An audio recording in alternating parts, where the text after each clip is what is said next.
Muy buenos días, muy buenas tardes, muy buenas noches, de donde sea que ustedes nos estén escuchando. Es un placer para mí darles la bienvenida a todos nuevamente a nuestro podcast, donde hablaremos sobre el gobierno del abogado Juan Orlando Hernández, que como sabemos su gobierno en Honduras duró 2 periodos presidenciales, desde el 2014 al 2018 y nuevamente del 2018 al 2022. Hoy somos estudiantes de la Universidad Católica de Honduras, Nuestra Señora Reina de la Paz, formando parte de la clase de la historia de Honduras. Como siempre, nuestra intención es informarles sobre lo que ha sido parte de nuestra historia, como nuestro país, donde esperamos que ustedes puedan reflexionar sobre lo que ha pasado y así no cometer los mismos errores en el futuro.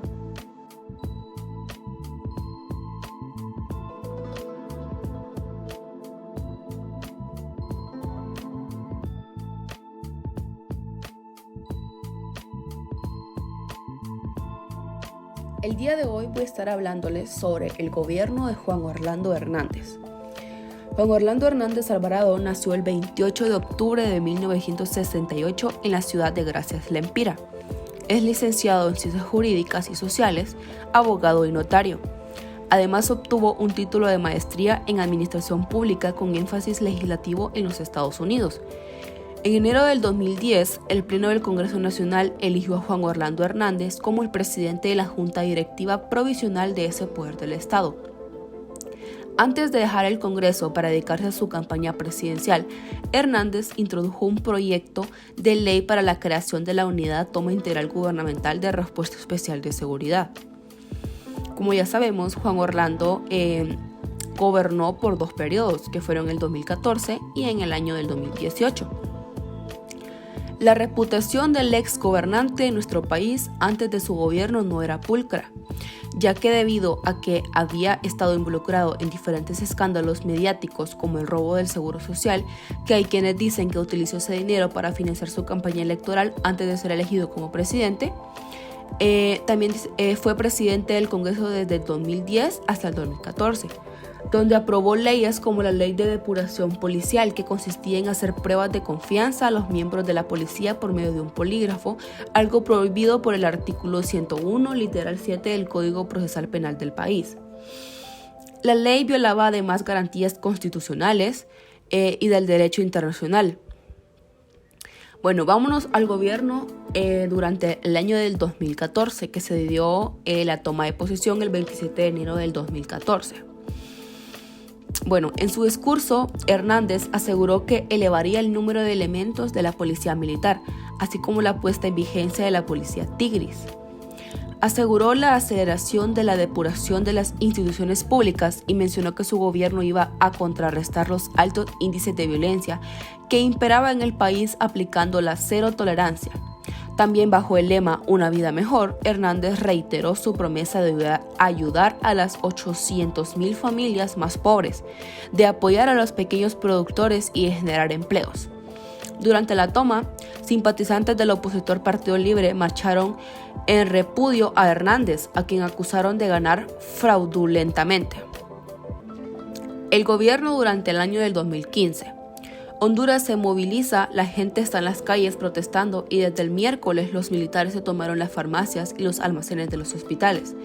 Todo se debe al mayor escándalo de corrupción en los últimos 20 años del país centroamericano, que afecta a la salud, en especial al Instituto Hondureño del Seguro Social. Los primeros incendios de un desfalco cercano a los 200 millones a la entidad reguladora de la salud en Honduras se conocieron en 2013. Pero en las últimas semanas se revelaron detalles sobre varios casos de sobreprecios en la venta y compra de medicamentos que desembocaron en la intervención del ejército hondureño este miércoles. El gobierno durante el año 2016. En enero del 2016, como producto de una serie de protestas conocidas como Marchas de las Antorchas, se integró la misión de apoyo contra la corrupción y la impunidad de Honduras, lo cual contribuyó con el caso del robo del Seguro Social y a otros importantes casos de corrupción. El 3 de marzo del 2016 asesinaron en La Esperanza Intibucá a la mundialmente conocida dirigentemente indígena, activista Berta Cáceres. El presidente Hernández condenó el hecho y declaró el esclarecimiento de su crimen como una prioridad del Estado. Su asesinato fue también ampliamente condenado a nivel internacional por organizaciones como el Parlamento Europeo, la Comisión Internacional Interamericana de Derechos Humanos, quienes demandaron al gobierno hondureño una pronta investigación de este crimen. El gobierno durante el año del 2017. Programa presidencial de becas Honduras 2020, creado por decreto ejecutivo en febrero de 2017.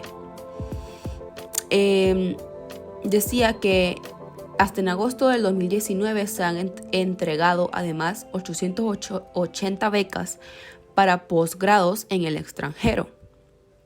Durante el conteo de votos en las elecciones generales del 2017, el candidato por la alianza de oposición Salvador Narrala llamó a sus simpatizantes a salir a protestar a las calles ante un presunto fraude electoral.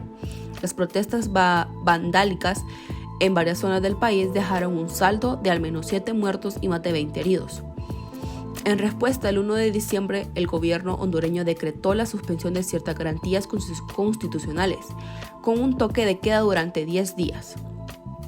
El 17 de diciembre, 21 días después de las elecciones, Hernández fue declarado ganador por el TSE, con una estrecha ventaja del 1.53%.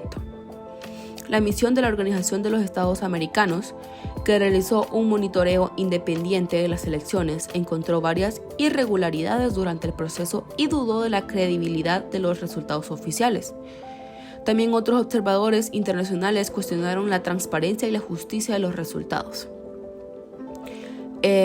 Tras la declaración oficial de los resultados electorales 2 semanas después, el coordinador de la alianza anunció un paro nacional que provocó una ola de protestas en todo el país, con bloqueos en las principales calles de Tegucigalpa y San Pedro. Las elecciones del 2017 fueron las más observadas de la historia del país, con 15.000 observadores nacionales y más de 1.000 internacionales de 70 nacionalidades. Por ejemplo, los observadores electorales de la OEA, en su informe final, documentaron numerosas irregularidades en la conducción de la votación y la tabulación de las boletas. Durante el periodo de protestas, media docena de países expresaron su preocupación por la situación en Honduras, haciendo un llamado a la calma. Entre ellos, los presidentes Nicolás Maduro de Venezuela, Raúl Castro de Cuba y Evo Morales de Bolivia condenaron el fraude en Honduras. El gobierno del año 2018. Un plan estratégico. Amplias mejoras, oportunidades para los más pobres. Reducir la pobreza extrema mediante una estrategia multisectorial que incluye programas amplios y focalizados de protección social y la creación de oportunidades para los más pobres. Educación inclusiva y de calidad. Vida saludable. Vivienda digna con servicios básicos de calidad y asequibles. Atracción de inversiones y generación de empleo. Desarrollo del potencial productivo. Inclusión financiera. Eficiencia y calidad del transporte de personas y bienes, mayor eficiencia de los puertos marítimos, desarrollo del transporte aéreo y así muchas cosas más que el exgobernante nos dijo que iba a hacer en su gobierno. El gobierno durante el 2019 se dio la implementación de leyes, tal como la Ley de Responsabilidad Fiscal y medidas administrativas. Permitieron una mayor recaudación fiscal y un efectivo control y focalización del gasto hacia la inversión social e infraestructura pública. Lucha contra maras y pandillas. Muchas personas se sentían insatisfechas por el uso que le daba a los impuestos del pueblo, por ejemplo, al igual que todas las promesas que el gobierno le hacía al pueblo. Esas promesas solo se quedaban como las promesas nada más. Dudoso resultado electoral. Esto se dio debido a que el pueblo hondureño a nivel nacional afirmaba que la mayoría había dado su sufragio a otros partidos, ya que era hora de que el pueblo saliera adelante y al mismo tiempo dar la oportunidad a alguien para gobernar. A partir de esas declaraciones se siembra la duda de que el Partido Nacional ganará las elecciones de una manera forzada o no justa. El gobierno durante el 2020. El año 2020 fue el año de la denuncia. Por todos lados se denunciaron sobrevaloraciones, contratos amañados, incompetencia, falta de controles y de investigación criminal. Enero de 2020 se termina la misión de apoyo contra la corrupción y la impunidad. El gobierno lamentó que no se alcanzaran los consensos para un nuevo convenio, pero el gobierno no estaba solo en eso, también diputados, funcionarios, empresarios, periodistas y líderes religiosos estaban de acuerdo que Honduras debía resolver sus problemas internos y que la institucionalidad se había desarrollado lo suficiente. En febrero del 2020, el comisionado general de la Policía Nacional, Leonel Sauceda, fue detenido el 11 de febrero en Tegucigalpa acusado por el delito de lavado de activos. Según la acusación del MP, entre el 2006 a 2017, Sauceda habría amasado una fortuna de 13.8 millones de lempiras, mismas que no pudo justificar de acuerdo a sus ingresos. En marzo de 2020, luego de haber sido condenada a prisión por 58 años, la Sala de lo Penal de la Corte Suprema de Justicia decidió que se debía repetir el juicio contra Rosa Elena de Lobo, esposa del expresidente Porfirio Lobo Sosa. En mayo del 2020, en el mes de mayo, varios auditorías sociales, como los de la Asociación por una Sociedad Más Justa y el Consejo Nacional Anticorrupción, dejaron en evidencia un rosario de irregularidades, abusos de poder y actos de externa negligencia. Y así se dieron más casos. En el gobierno durante el 2021 al 2022, las elecciones presidenciales, legislativas y locales de Honduras, el país ha experimentado una campaña electoral violenta e intimidante y debe superar problemas que han estado presentes en el país durante años.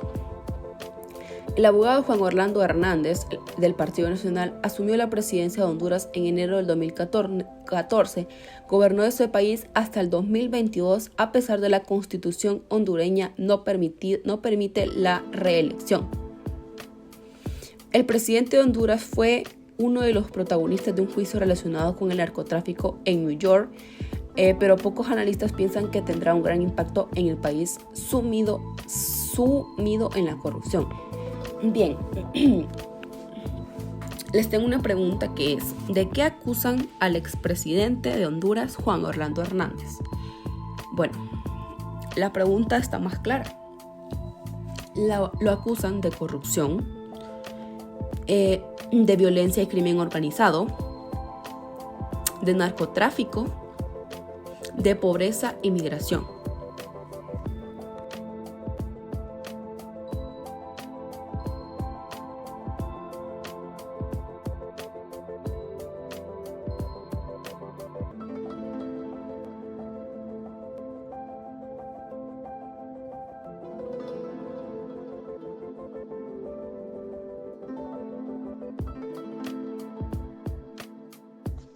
Bueno, mis queridos oyentes, ha sido un gusto y espero que les haya servido de mucha ayuda.